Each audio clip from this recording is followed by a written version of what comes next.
Hi everybody, I'm here with what I believe to be the first review of the Monster BASIC Joystick.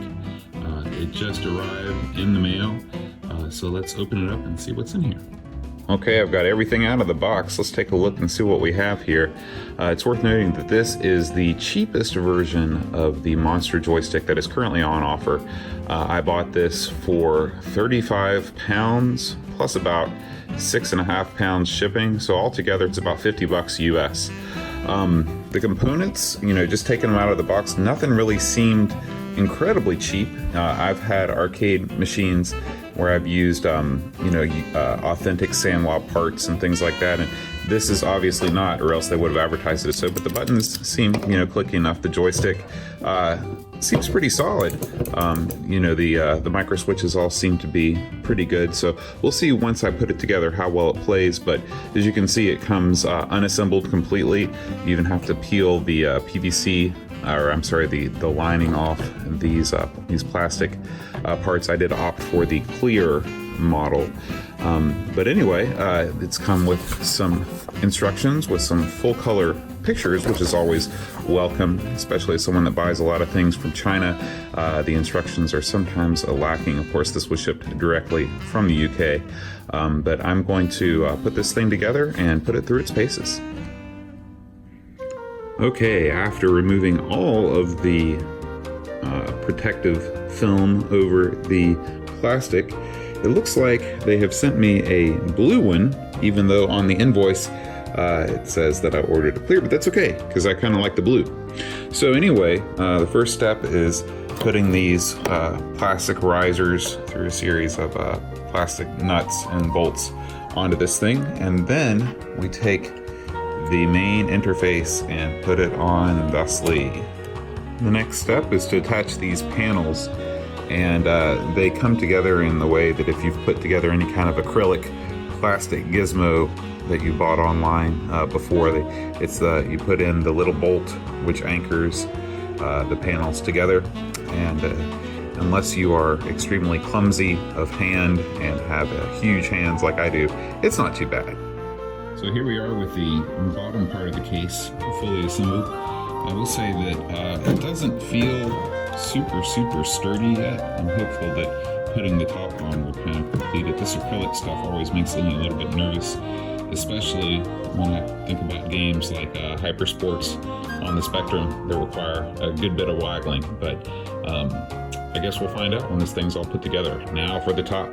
Important tip: take off the dust cover before attempting to put the joystick on its mounting plate, because if you don't, you'll have to unscrew everything like I just. These buttons are kind of interesting. They're actually friction fit, which I've never seen before. You put them in the hole and you actually push down and they snap right in there. I'm not exactly sure how easily they'd snap back out, but that's kind of neat. Okay, so this couldn't have been easier. They show you the correct order of colors. You just match that order of colors here. And then the buttons and the joystick itself, your joystick actually hooks with this sort of pre-built harness onto the side of the joystick, so you don't have to match up directions with colors on each individual macro switch, which is nice. And your buttons, you do have to do that, but the buttons are a lot easier to figure out. In fact, it doesn't really matter what you use for the ground and the button itself on the button. All right, that's it. That was the whole thing. So the harness here is keyed, so it only goes one way, just slides right on. And the red and black buttons just slide on their spade connectors. Tremendously easy compared to, of course, working with a full-size arcade control panel, which you can't easily maneuver, around like you can with this. And plus, not having individual connections on the micro switches saves a ton of time, as I almost always do things in reverse since you're looking at the control panel upside down. This is the most precarious part of the whole assembly. You've got this shelf here. You've got to slide that nut onto its little shelf underneath the overhang there. And guess what? If this is your fourth one, you're undoing 3 bolts just to go fishing for that one that fell into the inner case, so be real careful. Okay, the joystick does come with these little sticky rubber feet that you can put on the bottom to make sure that you're playing on a non-skid surface. And there you have it, assembly complete.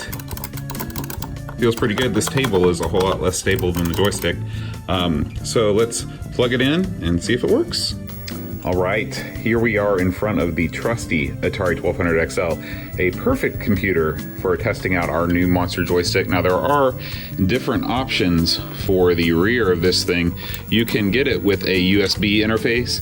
I opted for the classic 9-pin connector, and it does come with a cord with the female end and the male end, and so you can plug it right in. I bought this one because it's a lot easier to buy a USB to 9-pin adapter than the other way around, because I don't know that that would work.